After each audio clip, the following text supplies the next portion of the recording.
with the changes that are coming to Fire Blast and Wake of Fire, meaning that they're going to be dealing more damage, and the addition of new farming areas that are especially prone to taking a lot of fire damage since monsters don't have a lot of fire resistance, Fire Blast builds are going to excel in a lot of these new areas.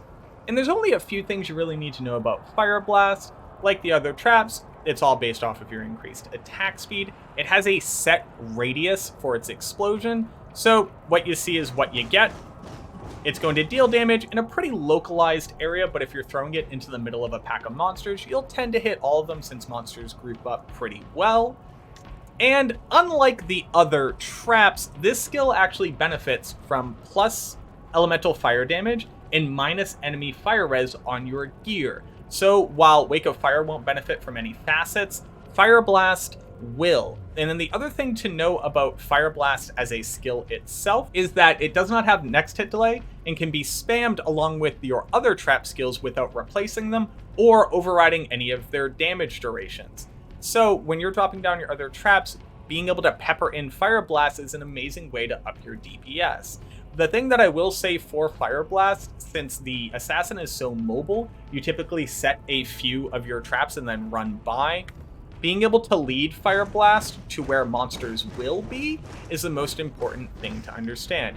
It has a set flight speed. Whether you're trying to throw all the way up into this corner or drop it right next to you, you're going to have a different explosion speed because it literally has to travel through the air. So once you get a sense of how quickly it actually moves through the environment, you'll get a much better sense of where you need to throw it so that once the monsters are there, it's getting hit by it.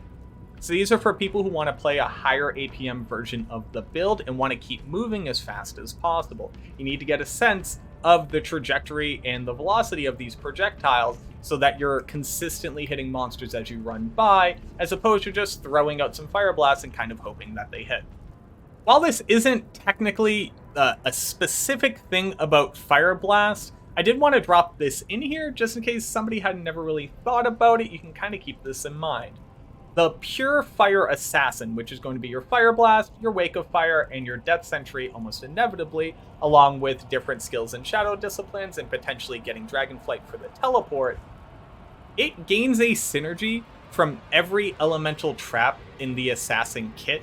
So there's nothing stopping you from going 100-point Pure Fire build to literally eke out the most damage possible on Fire Blast. You actually can't max out every single synergy, but if you look at how the synergies play out, you're going to gain access to like a pretty decently powerful Lightning Sentry, as well as a decent Shock Web. There's nothing stopping you from being a pure fire damage assassin running pure fire facets, etc., etc., but still having access to something like Lightning Sentry in case targets are somehow immune to fire and physical, or you're playing on higher player settings where Death Sentry isn't going to ignite you as much damage as on lower player settings. So just keep it in mind that even though you're going for a pure fire build, potentially, you're still going to have access to a pretty strong lightning option to be able to deal with immunities or higher res monsters.